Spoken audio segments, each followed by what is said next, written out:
Hello aspirants, mentor IAS presented current affair series में आपका स्वागत है। आज तारीख है 8 मार्च 2025 और हम आज का करंट मेरे साथ पूजा गोयल के साथ कॉम्प्रिहेंसिवली कवर करने वाले हैं। हमने वेरियस सोर्सेज करंट अफेयर्स के उठाए हैं और उन्हें कंसोलिडेट किया है आपके लिए, जैसे कि the Hindu newspaper, Indian express newspaper, PIB, PRS और गवर्नमेंट की वेबसाइट्स।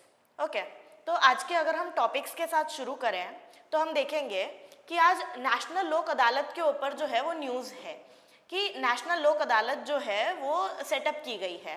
ठीक है, कहाँ सेटअप की गई है, किसने सेटअप की है, वो हम देखेंगे। ठीक है, फिर फिशरी स्टार्टअप कॉन्क्लेव जो है वो एस्टैब्लिश किया गया है, तो ये भी किस लिए है, क्या काम करेगा, फिशरीज क्या है, ये सब हम इधर देखेंगे। Surat food saturation campaign prime minister Modi ने लॉन्च किया है, तो ये फूड सैचुरेशन क्या होता है, ये किस लिए काम करने वाला है, ये कैंपेन पूरा, ये सब हम इधर देखेंगे। ओके, विंटर टूरिज्म प्रोग्राम जो है हर्सिल उत्तराखंड में लॉन्च किया गया है, तो ये है क्या, विंटर टूरिज्म क्या है और ये किस लिए इम्पोर्टेंट है, ये हम इस टॉपिक में देखेंगे। ठीक है, बारबाडोस जो नेशन है उसने प्राइम मिनिस्टर ऑफ इंडिया के ऊपर ऑनररी अवार्ड कन्फर किया है, उन्हें ऑनररी अवार्ड दिया है। तो बारबाडोस क्या है, जो नेशन है वो कहाँ है, वो कैसे क्या बोलते हैं, क्यों दिया है उन्होंने हमें एक ऑनररी अवार्ड, तो ये हम इधर देखेंगे। ठीक है, आज के पहले टॉपिक के साथ शुरू करेंगे। उससे पहले इस पीपीटी के एंड में हमने आपको कुछ क्वेश्चंस रखे हैं आपके लिए, प्रीलिम्स और मेंस दोनों के लिए, तो वो आप सॉल्व करने की हम कोशिश करेंगे। ठीक है, आगे बढ़ते हैं पहले टॉपिक के साथ, नेशनल लोक अदालत। ठीक है, तो नेशनल लोक अदालत जो है वो ऑर्गेनाइज की गई है। ठीक है, अब कहाँ पे ऑर्गेनाइज की है, किसने ऑर्गेनाइज की है, वो हम देखेंगे। तो डिस्ट्रिक्ट लीगल सर्विसेज अथॉरिटी ने दिल्ली में नेशनल लोक अदालत जो है वो अभी ऑर्गेनाइज की है। ठीक है, तो नेशनल लोक अदालत है क्या, ये एक ऑल्टरनेटिव डिस्प्यूट रिड्रेसल मैकेनिज्म है जो जुडिशरी के पेंडिंग केसेस को लेता है और उन्हें सॉल्व करता है। प्री लिटिगेशन स्टेजेस पे भी हो सकते हैं। तो प्री लिटिगेशन स्टेजेस क्या होते हैं कि अभी तक कोर्ट में बात स्टार्ट हुई नहीं है उस पर। ठीक है, तो उसके केसेस भी ये ले सकते हैं और इन बिटवीन भी केसेस ले सकते हैं। ओके, तो ये किस लिए इम्पोर्टेंट है, केसेस जो है वो बहुत ज़्यादा पेंडिंग है हमारे जुडिशरी के पास, तो उसका बर्डन कम करने के लिए ये जो है नेशनल लोक अदालत ये ऑर्गेनाइज की जाती है। ठीक है, और बेसिकली ये किस लिए लॉन्च हो रहा है, ये चालान सिस्टम्स के लिए लॉन्च हो रहा है। ठीक है, तो ये आप देखेंगे। फिर इसका जो स्ट्रक्चर क्या है, नेशनल लोक अदालत का फंक्शनिंग क्या है, इसका इम्पोर्टेंस क्या है, इंडियन जुडिशियल सिस्टम में ये क्यों इम्पोर्टेंट है, ये किस टाइप की बॉडी है, क्योंकि अगर हम इसे बोलेंगे कि ये एक लोक अदालत है तो मतलब जुडिशरी से रिलेटेड होनी चाहिए, राइट। तो क्वासी जुडिशियल बॉडी है, स्टैट्यूटरी बॉडी है, ये आप देखेंगे। कहाँ पे देखेंगे, नेशनल लीगल सर्विस अथॉरिटी की वेबसाइट पे जाएंगे या फिर आप अपनी जो बुक है स्टैंडर्ड बुक पॉलिटी की, उसमें भी आप इसे कवर कर सकते हैं। कॉम्प्रिहेंसिवली आपका टॉपिक जो है इधर कवर हो जाएगा। देन इसके लीगल जो है प्रोविजंस क्या है, जो लीगल सर्विसेज अथॉरिटी एक्ट है 1987, उसके प्रोविजंस क्या है वो आपको देखने हैं। कहाँ देखेंगे, पीआरएस पे जाएंगे, पीआरएस में इसके लिए डिटेल्ड प्रोविजंस दिए होंगे। ठीक है, फिर क्या रोल प्ले करेगी लोक अदालत से जो है एक्सेसिबल जस्टिस देने के लिए। एक्सेसिबल जस्टिस क्या होता है, एक तो पेंडेंसी कम होगी, ठीक है, यानी जो केसेस पेंडिंग पड़े हैं जुडिशरी के पास वो कम होंगे, और दूसरा लोगों तक इजीली जस्टिस पहुंच पाएगा। क्यों, क्योंकि अगर बहुत हाई केसेस होंगे, हाई नंबर ऑफ केसेस होंगे तो आपका नंबर बहुत लेट आ सकता है, राइट। तो इसीलिए ये जो है पेंडेंसी कम करने में, एक्सेसिबल जस्टिस देने में इम्पॉर्टेंट काम करती है। ठीक है, फिर आपको क्या करना है, इसके लीगल बेसिस पढ़ने हैं, फीचर्स पढ़ने हैं, ये सब आपका कॉम्प्रिहेंसिवली करीब करीब कवर हो जाना चाहिए लीगल सर्विसेज अथॉरिटी में। ठीक है, फिर क्या इम्पोर्टेंस है इसका, क्या ये इफेक्टिव है या नहीं है। ठीक है, इसके जो अवार्ड है, अवार्ड यानी डिक्री जो ये जजमेंट देता है, तो क्या वो बाइंडिंग है, मतलब मानना पड़ेगा ही या नहीं मानना पड़ेगा, इसके अगेंस्ट अपील फाइल हो सकती है या नहीं हो सकती है, ये सब आप इसमें देखेंगे। ठीक है, इसको स्ट्रक्चर क्या है, मतलब इसमें जो जज आएंगे वो कहाँ से आएंगे, ठीक है, किन को इधर क्वालिफाई, कौन लोग क्वालिफाइड है इधर जज होने के लिए, ये सब आप इधर देखेंगे। और क्या लोक अदालत के लिए कुछ रिफॉर्म्स आए हैं, अगर आए हैं तो क्या रिफॉर्म्स आए हैं वो आप इधर ही देखेंगे। ठीक है, आगे बढ़ते हैं फिशरी स्टार्टअप कॉन्क्लेव के साथ। तो है क्या फिशरी स्टार्टअप कॉन्क्लेव? इंडिया की फिशरीज जो है उसमें इनोवेशन, फिशरी सेक्टर जो है उसमें इनोवेशन और एंटरप्रेन्योरशिप को बढ़ावा देने के लिए ये है। ठीक है, जिससे इकोनॉमिक ग्रोथ तो होगी ही, साथ में सस्टेनेबल प्रैक्टिसेस जो है वो बढ़ेंगी। ठीक है, तो फिशरी सेक्टर क्या है हमें पहले वो जानना है। ठीक है, वो इंडिया को कितना बूस्ट देता है, कितना रेवेन्यू लाके देता है फिशरी सेक्टर, इंडिया में कितनी फिशरीज हमारे पास होती है, कितनी प्रोडक्शन हम करते हैं, कितनी हम ब्रीडिंग करते हैं।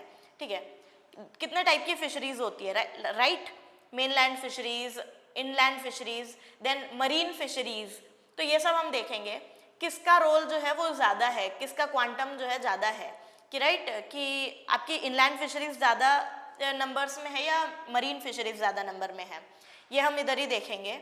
और उसके बाद इंडिया एक्सपोर्ट करता है नहीं करता है तो कितना एक्सपोर्ट करता है फिशरीज को, और कौन सा स्टेट जो है वो ज़्यादा फिशरीज जो है सपोर्ट करता है। ओके, तो ये सब कहाँ पे देखेंगे, इतना सब जो डेटा है इकोनॉमिक सर्वे पे जाइए, वहाँ पे आपको पूरा डेटा मिल जाएगा, कवर कर लेंगे उधर से। ठीक है, देन ये जो कॉन्क्लेव हमने सेटअप किया है कहाँ किया है और ये किस तरह इम्पोर्टेंस, क्यों इम्पोर्टेंट है, ये क्या हेल्प करेगा ये फिशरी सेक्टर को बूस्ट करने में, ये हम इधर देखेंगे। ठीक है, ये आपको मिनिस्ट्री ऑफ फिशरीज पे जाएंगे, आपको उधर डिटेल्स मिल जाएंगे इस कॉन्क्लेव के। ठीक है, फिर अगर फिशरीज के लिए कुछ हो रहा है तो जो मेन स्कीम्स है फिशरीज के लिए वो हम देखेंगे, राइट।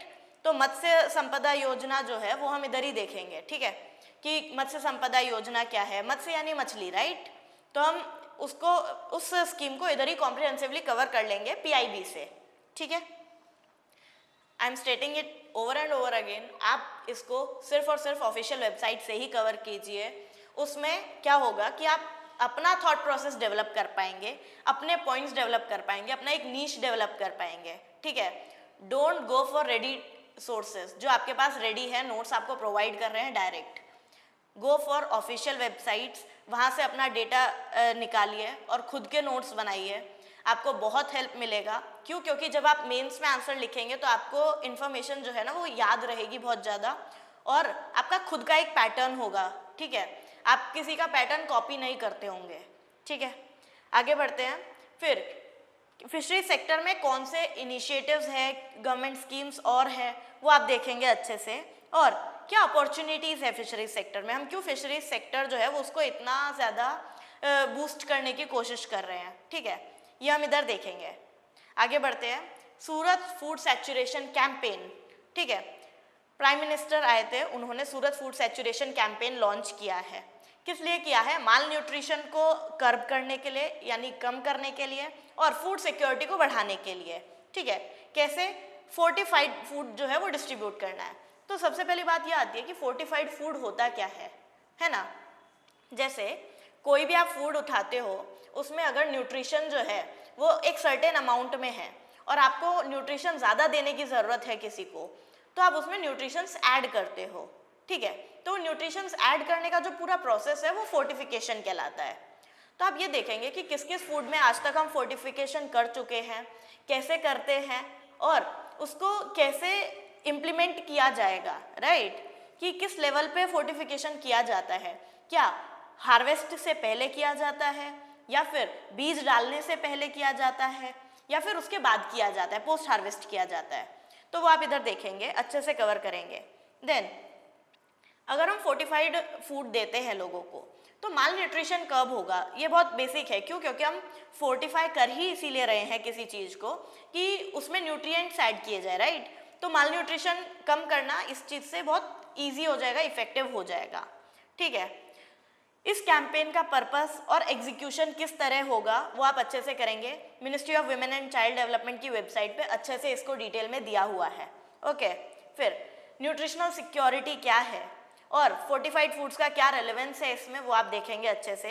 नीति आयोग ने इस पर बहुत अच्छे से कवर किया हुआ है, नीति आयोग ने इसे, वो आप देखेंगे। देन पोषण अभियान जैसी जो स्कीम्स हैं जो इस कैंपेन से लिंक्ड है वो आप देखेंगे। बहुत बड़ी स्कीम है पोषण अभियान, राइट। तो आपको इसे अच्छे से कवर करना है डिटेल में, पीआईबी पे जाओ, इसके नोट्स बनाओ और इसको बहुत अच्छे से कवर करके रख दो, इसको बार बार रिवाइज करो, बहुत इंपॉर्टेंट है ये स्कीम, ठीक है। देन गवर्नमेंट की और क्या स्कीम्स है माल न्यूट्रिशन को, फूड सिक्योरिटी को लेके, ठीक है, जैसे नेशनल फूड सिक्योरिटी एक्ट है, ये सब आप इधर कवर कर लेंगे। और माल न्यूट्रिशन को एड्रेस करने में क्या चैलेंजेस आते हैं हमारे पास, और ये जो कैंपेन्स है ये कितने इफेक्टिव हैं, ये हम इधर देखेंगे, ठीक है। आगे बढ़े, विंटर टूरिज्म प्रोग्राम जो है वो हर्सिल उत्तराखंड में लॉन्च किया गया है, ठीक है। तो विंटर टूरिज्म प्रोग्राम क्या है, विंटर टूरिज्म को बहुत ज़्यादा बूस्ट करने के लिए है। तो टूरिज्म कैसे बूस्ट होगा, ठीक है, अगर आप वहाँ पे बहुत अच्छा इंफ्रास्ट्रक्चर बनाएंगे तो वहाँ पे टूरिज्म आना शुरू होगा, राइट। जैसे अभी हम देखेंगे रिसेंट टाइम्स में हमारा इंफ्रास्ट्रक्चर जो है वो अच्छा हो रहा है, टूरिज्म के लिए बहुत अच्छा हो रहा है। जैसे हमने स्टैचू ऑफ यूनिटी बना, इससे पहले भी स्टैचूज अलग अलग जगह पे हैं, लेकिन अगर हम स्टैचू ऑफ यूनिटी की बात देखें तो वो बहुत ज़्यादा टूरिज्म को अट्रैक्ट कर रहा है। क्यों कर रहा है, क्योंकि खाली स्टैचू ऑफ यूनिटी नहीं है वहाँ पे, उन्होंने वहाँ पे इंफ्रास्ट्रक्चर बहुत अच्छा डेवलप किया है, जिसकी वजह से टूरिज्म बहुत ज़्यादा बूस्ट हो रहा है, वहाँ पे टूरिज्म जो है वो बहुत रेवेन्यू दे रहा है, ठीक है। तो वो हम देखेंगे अच्छे से। देन उत्तराखंड में विंटर टूरिज्म क्यों बढ़ाना है, क्यों, क्योंकि उत्तराखंड और हिमाचल प्रदेश जो है वो हमारे विंटर एरियाज़ में लाया करते हैं, कोल्ड एरियाज़ में लाया करते हैं। तो विंटर्स में वहाँ पे स्नोफॉल भी होती है जो कि बहुत ज़्यादा टूरिस्ट को अट्रैक्ट करती है। तो इसके लिए हम उत्तराखंड में विंटर टूरिज्म प्रमोट करने के लिए आतुर है, या फिर हम करना चाहते हैं, राइट। तो उत्तराखंड टूरिज्म बोर्ड पे आप जाएंगे, उसके डिटेल्स आपको मिल जाएंगे कि कौन से टूरिस्ट डेस्टिनेशंस हैं और वो कैसे काम करते हैं और कैसे प्रमोट किया जा रहा है टूरिज्म को, राइट। देन अगर हम इतना इंफ्रास्ट्रक्चर उधर बनाएंगे तो इकोनॉमिक और एनवायरनमेंट को क्या इम्पैक्ट होगा, क्या इकोनॉमी अच्छी होगी, हो सकती है, बिल्कुल। क्यों, क्योंकि लोकल्स जो है उनको एम्प्लॉयमेंट अपॉर्चुनिटीज़ मिलेंगे, वो ग्रो कर पाएंगे, राइट। और एनवायरनमेंट को क्या इफेक्ट होगा, क्या एनवायरनमेंट को कोई नेगेटिव इम्पैक्ट होगा या पॉजिटिव इम्पैक्ट होगा, दोनों हो सकता है, राइट। पॉजिटिव हो सकता है, क्यों, क्योंकि अगर हमें उसे टूरिस्ट डेस्टिनेशन इतना अच्छे से बनाना है तो हमें उसे प्रोटेक्ट करना पड़ेगा, उसके एनवायरनमेंट को कंजर्व करना पड़ेगा, राइट। क्यों, क्योंकि गंदी जगह में तो कोई नहीं आने वाला है, सीधी बात है ना। तो उसको हम अगर प्रोटेक्ट करके रखेंगे तो वो जो है पॉजिटिव इम्पैक्ट क्रिएट करेगी। लेकिन टूरिज्म जो है जहाँ भी होता है, मोस्ट चांसेस होते हैं कि वो जगह जो है उतनी ज़्यादा एनवायरमेंटली सस्टेनेबल फ्यूचर के लिए ना रहे। रीज़न कि टूरिस्ट आएंगे, बहुत ज़्यादा आवाजाही होगी, ठीक है, तो वो चीज़ से नेगेटिव इम्पैक्ट भी हो सकता है। यूपीएससी में आपको कभी भी एक साइड की बात नहीं लिखनी होती है जब भी आंसर लिखते हो। क्यों, क्योंकि आपको हमेशा हर तरफ के पॉइंट्स को वैलिडेट करके, बैलेंस करके फिर ही आगे चलना होता है, ठीक है। कल को अगर आपके पास कोई प्रपोजल आता है, आप डीएम बनते हैं कहीं और आपके पास कोई प्रपोजल आता है, तो आप उसे डायरेक्ट हाँ या डायरेक्ट ना नहीं बोल सकते, आप प्रोज कॉन्स सब कुछ ध्यान में रखते हुए ही बात करेंगे, राइट। तो इसके लिए आप हर चीज़ के प्रोज कॉन्स सब कुछ जान लेंगे, okay. Then sustainable tourism development को लेके क्या गवर्नमेंट पॉलिसीज है हमारे पास, वो हम देखेंगे, ओके। फिर आप मेरे को ये बताइए कि हमारे उत्तराखंड के पास या फिर हिमाचल प्रदेश के पास एक कैपिटल सिटी है या दो कैपिटल सिटी हैं, ओके। और जो है वो कौन सी कैपिटल सिटीज़ है, कमेंट सेक्शन में मुझे मेंशन कीजिए, ओके। देन हर्सिल जो एरिया है जहाँ पे विंटर टूरिज्म डेवलप करना है, उसका और रिलेटेड टूरिज्म इनिशिएटिव्स के क्या जोग्राफिकल लोकेशंस है वो आप देखेंगे। और जो सस्टेनेबल टूरिज्म है वो होता क्या है, सस्टेनेबल टूरिज्म मतलब कि एक ऐसा टूरिज्म जो फ्यूचर को ध्यान में रखते हुए किया जाए। तो वो किस तरह काम करेगा, यानी कि हम बहुत ज़्यादा चीज़ों को खराब नहीं करेंगे और फिर भी टूरिज्म करेंगे, है ना, ताकि फ्यूचर के लिए जो है हमारा एनवायरनमेंट जो है वो ख़त्म ना हो जाए या ख़राब ना हो जाए, तो वो ध्यान में रखेंगे। इसके फ़ायदे क्या होंगे, चैलेंजेस क्या होंगे हिल स्टेट्स के लिए, वो हम इधर देखेंगे। देन बारबाडोस ने ऑनररी अवार्ड दिया है प्राइम मिनिस्टर ऑफ इंडिया को। क्यों दिया है, क्योंकि उनकी लीडरशिप और असिस्टेंस जो है कोविड-19 पैंडेमिक के दौरान, ठीक है। तो मिनिस्ट्री ऑफ एक्सटर्नल अफेयर्स की वेबसाइट पे जाके आप ये आर्टिकल देख सकते हैं, ठीक है। फिर इंडिया के कैरिबियन नेशंस के साथ रिलेशंस कैसे हैं, तो कैरिबियन नेशंस कौन से होते हैं जो कि यहाँ पे आपके मौजूद होते हैं, ठीक है। ये साउथ अमेरिका है और नॉर्थ अमेरिका के करीब करीब जंक्शन पे जो है आपकी कैरिबियन सी है। यहाँ पे जितने नेशंस होंगे, क्यूबा, हैती, हवाई, ये सब आपके जो है कैरिबियन नेशंस कहलाएंगे। बारबाडोस यहाँ पे है, वेनेजुएला के नॉर्थ ईस्ट में। तो आप वो देखेंगे कि वो कैसे जो है हमारे डिप्लोमेटिक रिलेशंस उनके साथ कैसे है, ज्योग्राफिकल लोकेशंस क्या है, यहाँ पे कौन सा आपको सी लगता है या फिर ओशन लगता है, वो आप देखेंगे। उसके आजू बाजू कौन से सिटीज़ हैं, कौन से नेशंस हैं, वो आप देखेंगे। और इंडिया के कैसे डिप्लोमेटिक रिलेशंस हैं उनके साथ, आप ये देखेंगे। ठीक है, स्पेशली बारबाडोस के साथ हमारे कैसे डिप्लोमेटिक रिलेशंस हैं, ये हम इधर देखेंगे। हिस्टोरिकली हमारा उनके साथ क्या रिलेशन रहे हैं, अभी क्या है। ठीक है, देन उसके बाद हम ये देखेंगे कि इन इंटरनेशनल ऑनर्स जो हमें मिलते हैं, हमारे प्राइम मिनिस्टर को मिलते हैं, उनकी क्या रेलेवेंस होती है, क्या इंपॉर्टेंस होती है उनकी। ठीक है, और बायलैटरल रिलेशंस जो है दो देशों के, उन पे क्या इम्पैक्ट क्रिएट करते हैं ये हम इधर देखेंगे। ठीक है, फिर और क्या रिसेंट इंटरनेशनल अवार्ड्स या रिकॉग्निशंस मिले हैं इंडिया को और उसके लीडर्स को, ये हम कवर करेंगे। और इंडिया की लीडरशिप ग्लोबल हेल्थ क्राइसिस में कैसी रही है वो हम देखेंगे। क्यों? क्योंकि हमने अगर देखा है कि हमारा फार्मा इंडस्ट्री जो है ना वो बहुत बड़ा है, और कोविड-19 पैंडेमिक के दौरान हमने क्या किया है, बहुत सारे पीपीई किट्स, देन मेडिसिन हमने जो है बाहर भेजे हैं, एक्सपोर्ट किए हैं, असिस्टेंस के रूप में दिए हैं। तो उधर हमारा जो है हम एक स्ट्रैटेजिक लीडर बन गए थे देश के, दुनिया के। तो वो कैसे इम्पॉर्टेंट है वो हम देखेंगे। हमारा फार्मा इंडस्ट्री इतना स्ट्रॉन्ग कैसे है वो हम देखेंगे।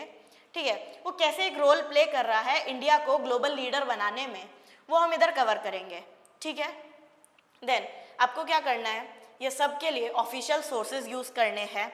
जो पीआईबी है, मिनिस्ट्री है, पीआरएस है, इन सबको हम देखेंगे। कोई आर्टिकल है पीआईबी पे जाइए, न्यूज़ है आप उनकी मिनिस्ट्री पे जाइए। देन अगर आपको कोई एक्ट देखना है, कोई लॉ देखना है या फिर कोई जजमेंट देखना है, तो आप पीआरएस पे जाके उधर ही कवर कीजिए। Please don't rely on ready notes. ठीक है, इसके नोट्स बनाइए, समराइज कीजिए की पॉइंट्स को। ऐसा नहीं है कि आप हर चीज़ के नोट्स बनाएंगे, लेकिन जो इंपॉर्टेंट पॉइंट्स है, जो आपको ये लगता है कि आप भूल सकते हैं या फिर एग्जाम में के लिए बहुत इंपॉर्टेंट है, वो आप उधर मार्क कीजिए। ठीक है, फैक्ट्स पे ज़्यादा फोकस कीजिए। क्यों? क्योंकि आपको मेंस में और प्रीलिम्स में दोनों में फैक्ट्स काम आने वाले हैं। मेंस में इसलिए क्योंकि जब आप मेंस का आंसर राइटिंग करेंगे तो वहाँ पे क्या होगा ना, आपको डालने तो फैक्ट्स ही हैं, बस ये है कि आपको अपनी राइटिंग स्किल्स पे काम करना है। आपकी राइटिंग स्किल्स अगर अच्छी हो जाती हैं तो आपको एंड ऑफ द डे चाहिए होते हैं फैक्ट्स ही। ओके, देन क्या सिग्निफिकेंस है इनका, ये सब आप क्या सिग्निफिकेंस है इनका, इम्प्लीकेशंस क्या होंगे, ये जो भी हम कर रहे हैं, जो भी एक्टिविटीज़ हम कर रहे हैं उसका। ठीक है, आंसर राइटिंग बिल्कुल प्रैक्टिस कीजिए। इसका प्रीलिम्स अगर पास में है तो इसका मतलब ये नहीं है आप आंसर राइटिंग नहीं करेंगे। आंसर राइटिंग आप डेली अगर एक आंसर भी लिखेंगे तो एग्जाम तक, जब तक आपका एग्जाम आएगा, आप बहुत ज़्यादा ग्रो कर चुके होंगे, दूसरों से एज पे होंगे। ठीक है, तो वो चीज़ को आप डेली करते ही रहिए, कभी छोड़िए मत, वो आपको हमेशा एक बेटर रिजल्ट ही देगी। ठीक है, देन आज आगे बढ़ते हैं, प्रीलिम्स के कुछ क्वेश्चंस देखते हैं, आज हमने जो किया जो नहीं किया उसके बेस पे। ठीक है, पहला क्वेश्चन है, which of the following statements about national Lok Adalat is correct. Okay, correct statement बतानी है आपको। पहली स्टेटमेंट है, they are organised by supreme court of India. तो क्या सुप्रीम कोर्ट ऑफ इंडिया उसे ऑर्गेनाइज करता है? Then they function under the legal services authorities act 1987। देन their decisions are binding with no option for appeal. Then fourth statement, they can only settle civil cases. इसका answer आप मुझे comment section में दीजिए। Okay, second question से आगे बढ़ते हैं। फिशरी स्टार्टअप कॉन्क्लेव से रिलेटेड ये स्टेटमेंट्स आप देखिए और बताइए कौन सी सही है कौन सी गलत है। ओके, पहली स्टेटमेंट है, it aims to promote innovation and entrepreneurship in fishery sector. ठीक है, बहुत बेसिक स्टेटमेंट है, जनरली ऐसी स्टेटमेंट्स गलत नहीं होती हैं। ठीक है, then it is organised under the PM Matsya Sampada Yojana. अब ये स्टेटमेंट ट्रिकी हो जाती है, क्यों? क्योंकि हमें नहीं पता कि ये मत्स्य संपदा योजना के अंडर ही है या फिर कोई और स्कीम के अंडर है। ठीक है, ऐसी स्टेटमेंट्स पे आपको डाउट करना होता है। ठीक है, आप इसका आंसर मेरे को बताइए। देन थर्ड क्वेश्चन है, which of the following is a key objective of Surat food saturation campaign. ठीक है, तो 4 स्टेटमेंट्स हैं। पहले ही है, promoting organic farming practices. Then addressing malnutrition through fortified foods, then reducing food wastage in urban areas, and fourth statement है enhancing agricultural exports. चारों statement देखिए, आंसर बताइए. देन हर्सिल जो न्यूज़ में अभी रिसेंटली है वो कौन से स्टेट में मौजूद है? ठीक है, अभी ऐसा होगा ना कि अभी जस्ट हमने किया है तो हो सकता है आपको आंसर आता हो, बट एग्जाम में ऐसा होता है कि जब बहुत सारी चीज़ें हमने पढ़ी होती है ना, डेली हमने एक नई जगह पढ़ी होती है, डेली इतना पढ़ा होता है, तो हम कंफ्यूज होते हैं. ठीक है, तो इसलिए ये बहुत इंपॉर्टेंट हो जाता है कि हमने जो भी जगह पढ़ी है उसे मैपिंग के साथ पढ़े. ठीक है, तो उत्तराखंड में है, अभी हमने पढ़ा. Then honorary award of freedom of Barbados जो कॉन्फर किया गया है इंडियन प्राइम मिनिस्टर पे, is an award recognising contribution in which of the following areas. इनमें से कौन से एरियाज में हमारे कंट्रीब्यूशन के लिए प्राइम मिनिस्टर मोदी जी को ऑनररी अवार्ड मिला है? ठीक है, economic reforms, global health diplomacy, environmental protection और डिजास्टर मैनेजमेंट. इन सब के आंसर्स आप मुझे कमेंट सेक्शन में बताइए. कल हम बात करेंगे कि कौन से आंसर सही हैं, कौन से गलत हैं. ओके, देन 2 मेंस के क्वेश्चन दिए हैं, आप इन्हें सॉल्व कीजिए और हमें मैसेज कीजिए व्हाट्सएप पे. बताइए हमें कि आपने क्या आंसर लिखे हैं. हम इसको एनालाइज करेंगे और जिसके आंसर्स हमें अच्छे लगेंगे उनको 1 वीक की मेंटरशिप एज ए गिफ्ट दी जाएगी. ओके, अगर आपको इस पूरे पीपीटी का पीडीएफ चाहिए तो आप हमारे व्हाट्सएप नंबर पे हमें मैसेज कीजिए अपना नाम और सिटी, हम आपको इसकी पूरी पीडीएफ प्रोवाइड करेंगे. Thank you.